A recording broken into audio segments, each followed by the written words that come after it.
are you doing anything in the commercial space, and how do you feel about that particular market?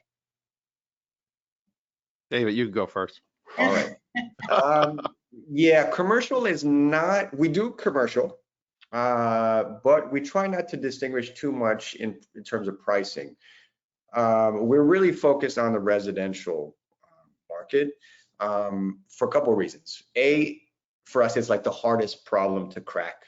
We feel like if you can do it well for residential, everything else is gravy. Also, our margins are better. That being said, we do have a couple large accounts for wash and fold on the commercial side, and we do quite well with them. But I'd say at this point, I'd estimate that commercial only represents 20% of our overall volume. Okay. How about you, Waleed? We do commercial also. I'm a little more gangbuster than David on commercial. I think it's, and two, let's be clear, it depends on what market you're in and the area you're in.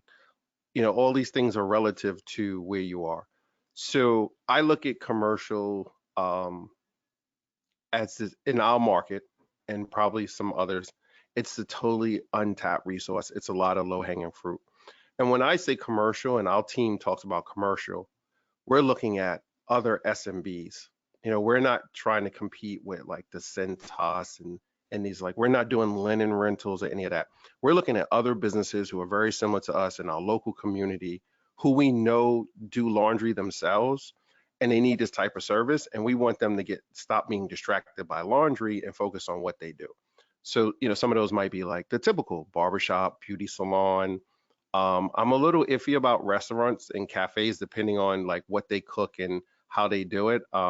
I've experienced one too many grease fires in the carts and in the dryers, so I'm gonna just leave that for a separate topic. But I think it's totally underrated. There are like a lot of retail shops, and we do commercial on the wash and fold side and the dry cleaning side, which is, to me, is a total layup for us in the industry.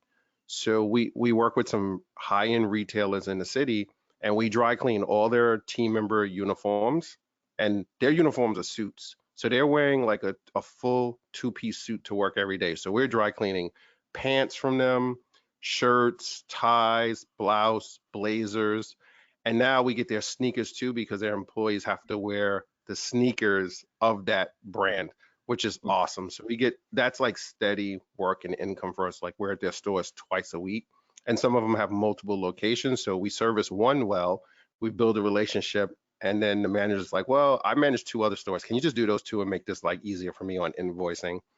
I think it's a totally untapped resource that laundry owners and dry cleaners can get into without a big heavy lift and bring in some income. I'm on the same page as David. I'm not a fan of giving them these huge discounts. Our pricing for our commercial is very close to our retail price.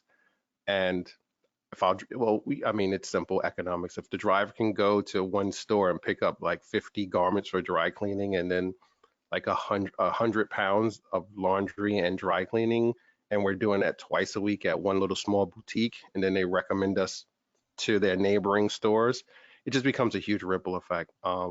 Yeah, I love commercial a lot. Okay, you're making me reconsider here. It's easy to get, Dave. It's just hard to keep. You said it earlier.